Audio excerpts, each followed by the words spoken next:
নমস্কার বন্ধুরা, আপনারা ইতিমধ্যেই জানেন যে আপনাদের যে যুবসাথী প্রকল্প, সেই যুবসাথী প্রকল্প কিন্তু এখন বন্ধ হতে চলেছে এবং এই প্রকল্পের বদলে কিন্তু আপনাদেরকে এখন যুবশক্তি ভরসা কার্ড দেওয়া হবে, যেখান থেকে কিন্তু আপনারা প্রত্যেক মাসেই ৩,০০০ টাকা করে পাবেন। অতএব যে যুবসাথী প্রকল্পে আপনাদেরকে শুধুমাত্র ১,৫০০ টাকা করে দিয়ে দেওয়া হতো প্রত্যেক মাসে, কিন্তু এই প্রকল্পে কিন্তু আপনাদেরকে ৩,০০০ টাকা করে দেওয়া হবে।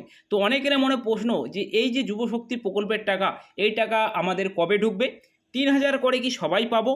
কারা টাকা পাবে আর কারা টাকা পাবে না, কবে থেকে টাকা দেওয়া শুরু হবে, সমস্ত বিষয়টা এই ভিডিওর মধ্যে আমরা তুলে ধরবো।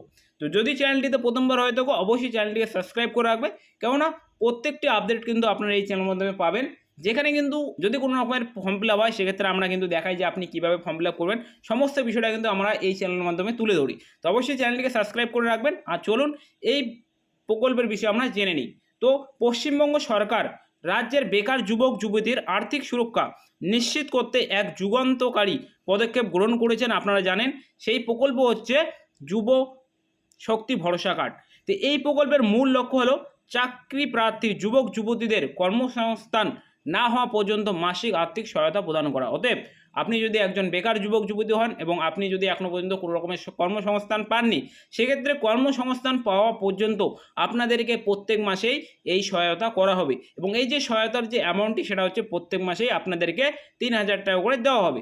তো ভাতার পরিমাণ কিন্তু এখানে বৃদ্ধি করা হয়েছে। যেমনটা আপনারা জানেন যে আপনাদের যে যুবসাথী প্রকল্প ছিল, সেখানে কিন্তু আপনাদেরকে প্রত্যেক মাসে ১,৫০০ টাকা করে দেওয়া হতো, কিন্তু এই নতুন প্রকল্পে সেই পরিমাণ দ্বিগুণ করে মাসিক ৩,০০০ টাকা করে দেওয়া হবে। তো চলুন এখন আসি যে এই প্রকল্পের যে যোগ্যতা, অতএব আপনি যদি এই প্রকল্পে অন্তর্ভুক্ত হতে চান, যদি আপনি এখনও পর্যন্ত টাকা পাননি, আপনি এই প্রকল্পে অন্তর্ভুক্ত হতে যাচ্ছেন, সেক্ষেত্রে আপনাদের কি কি যোগ্যতা থাকা অত্যন্ত প্রয়োজনীয়। তো সর্বপ্রথম এই প্রকল্পের যে সুবিধা পেতে চলেছে, তাদের যে সমস্ত শর্তগুলো পূরণ করতে হবে, সর্বপ্রথম আবেদনকারী অবশ্যই পশ্চিমবঙ্গের একজন স্থায়ী বাসিন্দা হতে হবে এবং বয়সসীমার যে এখানে কথা বলা হয়েছে, এই যে বয়সসীমা, সেটা কিন্তু ১৮ থেকে ৪০ বছরের মধ্যে হতে পারে। আপনারা জানেন যে যুবসাথী প্রকল্প ছিল, সেখানে কিন্তু ২১ বছর থেকে তোমাদের ৪০ বছর অবধি ছিল, কিন্তু এখন কিন্তু এই যে প্রকল্প, এই প্রকল্পের যে বয়সসীমা, সেটা ১৮ থেকে ৪০ বছর পর্যন্ত হতে পারে। এখনও পর্যন্ত কিন্তু কোনো সরকারি নির্দেশিকা জারি হয়নি। এটা একটি সূত্র মারফত খবর, এটি একটি সূত্র মারফত খবর যে আপনাদের ১৮ বছর থেকে এই প্রকল্পে আপনারা আবেদন করতে পারবেন। শিক্ষাগত যে যোগ্যতা, সেটা হচ্ছে আপনারা জানেন ন্যূনতম কিন্তু আপনার মাধ্যমিক পাস হতে লাগবে, তবেই আপনি এই প্রকল্পের জন্য আবেদন করতে পারবেন।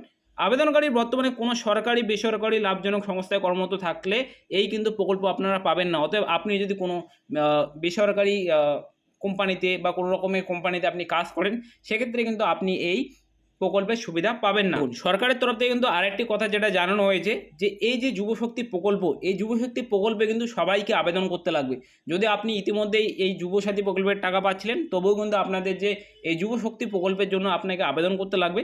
আপনাকে এখানে বলা হয়েছে যে পুরনো যুবসাথী প্রকল্পের সুবিধাভোগী হন বা নতুন আবেদনকারী হন, আপনি সবাইকে এই যুবশক্তি ভরসা কার্ডের জন্য নতুন করে আবেদন করতে হবে। সরকারি পোর্টাল আপডেট হওয়ার এই প্রক্রিয়া কিন্তু শুরু হবে। অতএব এখনও পর্যন্ত কিন্তু যে সরকারি পোর্টাল, সেটা এখনও লঞ্চ হয়নি। যখন এই সরকারি পোর্টাল চলে আসবে, তারপর কিন্তু আপনাদের যে আবেদন প্রক্রিয়া, সেটা শুরু হবে এবং আপনারা কিন্তু এই প্রকল্পের জন্য আপনারা আবেদন করতে পারবেন। তো এই প্রকল্পে আবেদন করার জন্য আপনাদের যে সমস্ত নথির প্রয়োজন, সেগুলো হলো যে আবেদনের সময় কিন্তু আপনাকে অবশ্যই আপনার আধার কার্ড এবং ভোটার কার্ড থাকতে লাগবে। আধার কার্ডের সঙ্গে আপনার সক্রিয় একটি মোবাইল নাম্বার লিঙ্ক থাকতে লাগবে। ব্যাঙ্ক অ্যাকাউন্ট আপনার থাকতে লাগবে, যেখানে আপনার আধার লিঙ্ক থাকতে লাগবে এবং আপনার যে নিম্নতম শিক্ষা মাধ্যমিক পাস, তার কিন্তু অ্যাডমিট কার্ড বা মার্কশিট কিন্তু আপনাদেরকে সেই ওয়েবসাইটে দিতে লাগবে। আপনারা জানেন যে আপনাদের যে যুবসাথী প্রকল্প ছিল, যেখানে আপনাদের যে টাকা, সেটা কিন্তু ৫ বছর দেওয়ার কথা ছিল, বাট আপনারা দেখতে পাচ্ছেন আগের প্রকল্পে ভাতার একটি নির্দিষ্ট মেয়াদ থাকলেও নতুন যুবশক্তি প্রকল্পের ঘোষণা অনুযায়ী একজন উপভোক্তা যতদিন না স্থায়ী কোনো চাকরি পাচ্ছেন, ততদিন পর্যন্ত এই ভাতা পেতে থাকবেন। এটি বেকার যুবক যুবতীর দীর্ঘমেয়াদী দুশ্চিন্তা থেকে মুক্তি দেবে। অতএব আপনি যতদিন না পর্যন্ত কোনো একটা কর্মসংস্থান পাচ্ছেন, ততদিন কিন্তু আপনাদের এই প্রকল্পের টাকা আপনাকে দেওয়া হবে।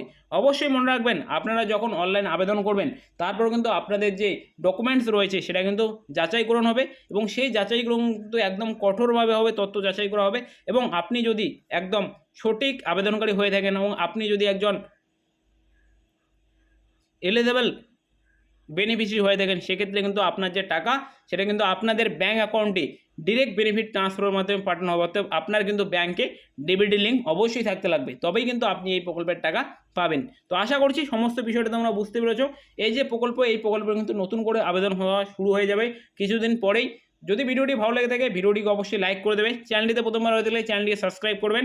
আর দেখা হচ্ছে পরের ভিডিওতে নতুন কিছু আপডেট নিয়ে।